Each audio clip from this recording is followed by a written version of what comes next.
부활의 증거는 바로 나입니다 라는 제목으로 말씀 나누려 합니다. 고린도전서 15장 1절에서 8절 우리 한 목소리로 읽겠습니다. 형제들아, 내가 너희에게 전한 복음을 너희에게 알게 하노니 이는 너희가 받은 것이요 또 그 가운데 선 것이라. 너희가 만일 내가 전한 그 말을 굳게 지키고 헛되이 믿지 아니하였으면 그로 말미암아 구원을 받으리라. 내가 받은 것을 먼저 너희에게 전하였노니 이는 성경대로 그리스도께서 우리 죄를 위하여 죽으시고 장사 지낸 바 되셨다가 성경대로 사흘 만에 다시 살아나사 게바에게 보이시고 후에 12 제자에게와 그 후에 500여 형제에게 일시에 보이셨나니 그 중에 지금까지 대다수는 살아있고 어떤 사람은 잠들었으며 그 후에 야고보에게 보이셨으며 그 후에 모든 사도에게와 맨 나중에 만삭되지 못하여 난 자 같은 나에게도 보이셨니라. 아멘. 고린도 교회에 여러 문제가 있었습니다. 그중 하나는 부활이 없다고 하는 자들이 교회 내에 있었다는 것입니다. 안 그래도 교회가 하나 되지 못하고 있는 상황 속에 부활에 대한 논의가 교회 안에 문제를 일으켰습니다. 그래서 사도 바울은 고린도 교회에게 편지를 썼습니다. 그 결과로 성경 중에 부활에 대해서 가장 많이 다룬 고린도전서 15장을 우리가 읽을 수 있게 되었습니다. 15장 전체를 보았을 때 꽤 긴 장입니다. 58절까지 있습니다. 이 전체를 보았을 때 드러나는 사실이 있습니다. 그것은 사도 바울이 부활 교리에 대해서 가르치려 했다는 것이 아니라, 그것이 주안점이 아니라 바울은 부활의 믿음과 부활 소망을 갖게 된 우리가 어떻게 살아야 하는지 전하고 싶었다는 것입니다. 15장의 마지막 절인 58절 한 장만 넘겨서 58절 같이 읽어보겠습니다. 그러므로 내 사랑하는 형제들아, 견실하며 흔들리지 말고 항상 주의 일에 더욱 힘쓰는 자들이 되라. 이는 너희 수고가 주 안에서 헛되지 않은 줄 알미라. 아멘. 부활 소망의 인내를 가지고 믿음의 일과 사랑의 수고를 계속하라는 것입니다. 주를 기쁘시게 하는 삶을 살라는 것이죠. 이제 다시 15장 맨 앞쪽에 위치한 오늘 본문을 보면 우리는 이런 결론을 먼저 낼 수 있습니다. 우리가 살아있는 부활의 증거가 되어서 주를 기쁘시게 할 수 있다는 것입니다. 이 부활의 증인이 되는데 필요한 두 가지를 오늘 나누려고 합니다. 첫 번째, 확실한 부활의 말씀, 복음을 믿어야 한다는 것입니다. 1, 2절로 말씀하십니다. 함께 읽겠습니다. 형제들아, 내가 너희에게 전한 복음을 너희에게 알게 하노니 이는 너희가 받은 것이요 또 그 가운데 선 것이라. 너희가 만일 내가 전한 그 말을 굳게 지키고 헛되이 믿지 아니하였으면 그로 말미암아 구원을 받으리라. 아멘. 고린도 교회에 전해준 말, 바로 부활의 복음을 굳게 지키고 진실로 믿으라는 것입니다. 이어서 본문 3, 4절을 통해 그리스도의 죽음과 부활을 바울은 확증합니다. 같이 읽겠습니다. 내가 받은 것을 먼저 너희에게 전하였노니 이는 성경대로 그리스도께서 우리 죄를 위하여 죽으시고 장사 지낸 바 되셨다가 성경대로 사흘 만에 다시 살아나사. 아멘. 앞서 믿음을 말하고 그리스도께서 죽으시고 부활하신 것이 성경대로 이루어졌다라고 밝힙니다. 어떤 사람의 설명이 아니라 하나님의 말씀, 약속대로 그대로 일어났음을 반복해서 성경대로라고 말합니다. 시편과 이사야 등 구약과 신약에 기록된 말씀이 그리스도의 죽음과 부활을 증거하고 있기 때문에 우리는 이 복음을 믿을 수 있습니다. 우연히 일어난 사건이 아닙니다. 하나님께서 우리에게 나타내신 사랑의 증거이자 구원의 길이 열렸습니다. 말씀을 통해 이게 증거되는 것입니다. 이것의 증인인 바울은 3절에 이렇게 말합니다. 내가 받은 것, 이 복음을 너희에게 전했다라고 고백합니다. 그리고 이 부활의 증인은 바울은 이어서 다른 역사적 증거를 전합니다. 5, 6, 7절 말씀입니다. 5, 6, 7절을 말씀을 보시면 베드로와 게바는 베드로입니다. 베드로와 500명의 제자들과 야고보와 모든 사도들이 부활하신 예수님을 보았다는 것을 서술합니다. 그 가운데 여전히 몇몇은 살아있다라고 말합니다. 바울은 살아있는 증인을 더해서 부활을 증거합니다. 부활은 일어났다. 사실이다. 이거를 계속 전하고 있는 것이죠. 예수님은 부활하신 후 유대, 사마리아, 갈릴리 등 많은 곳에 나타나셨습니다. 부활하신 예수님을 제자들, 사도들, 그리고 예수님을 따랐던 사람들이 직접 보았습니다. 그들은 부활한 예수님을 나중에 증거하는 증인이 되었습니다. 그러나 고린도 교회에서 이 편지를 받는 많은 사람들은 아마 부활하신 예수님을 들어서 알았을 것입니다. 나중에 교회에 합류한 자도 있었을 텐데 그 역시 먼저 믿은 자의 전해준 말을 듣고서 그 말을 믿음으로 지켰을 것입니다. 시간이 조금 지나서는 사도들이 남긴 복음서나 특히 서신서들을 이렇게 회람하면서 오늘 바울의 이 고린도전서처럼 말이죠. 이 회람을 서신서들 회람하면서 복음을 더 듣게 되고 믿었을 것입니다. 오늘 사도 바울이 편지로 전한 것처럼 글로써 알고 믿게 된 것입니다. 우리도 또한 마찬가지입니다. 우리도 예수님의 부활을 보아서 믿은 것이 아닙니다. 복음이신 예수 그리스도를 직접 만나서 믿은 것이 아닙니다. 말씀을 들어서 믿었습니다. 먼저 믿은 한 어떤 부활의 증인이 나에게 부활의 예수님을 전해준 것입니다. 우리 또한 그것을 믿고 지킴으로써 우리는 부활의 증인이 될 수 있습니다. 이 변화는 내가 시작한 것이 아닙니다. 먼저 말씀이 시작한 것입니다. 그리고 5, 6, 7절의 동사를 주목하십시오. 그들이 보았다가 아니라 예수님께서 보이신 것입니다. 우리가 볼 수 있게 나타내신 것입니다.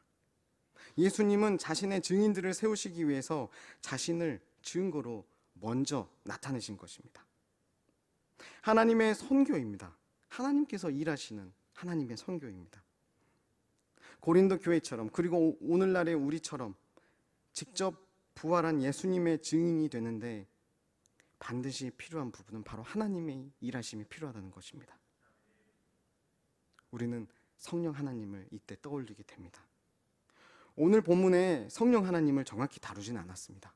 성령이란 단어를 쓰진 않았습니다. 그러나 8절로 시작해서 제자들을 누가 증인으로 만드는지 살펴보겠습니다.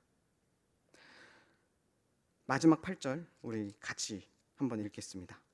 맨 나중에 만삭되지 못하여 난 자 같은 내게도 보이셨느니라.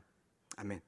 사도 바울은 늦게 구원을 받아서 12사도에 들어가지 못했습니다. 그가 회심하기 전에 주님은 승천하셨습니다. 성령 강림 사건의 자리에 당연히 사도 바울은 없었습니다. 그런데 성령 충만하여 담대히 그리스도를 증거하는 스테반을 죽이는 장소에는 사도 바울이 그때는 사도라는 말을 안 쓰고 바울이 있었습니다. 그리고 바울은 후에 회개한 후 어떤 사도보다 많은 지역에서 많은 나라에서 부활의 증인으로서 살았습니다. 성령의 감동으로 자신이 받은 복음을 어떤 사도보다 더 많이 글로 남겼습니다. 그 시작은 사도행전 8장에 기록되어 있습니다. 사도행전 8장 1절을 보면 제자들에게 여전히 살기가 등등했던 바울을 묘사합니다.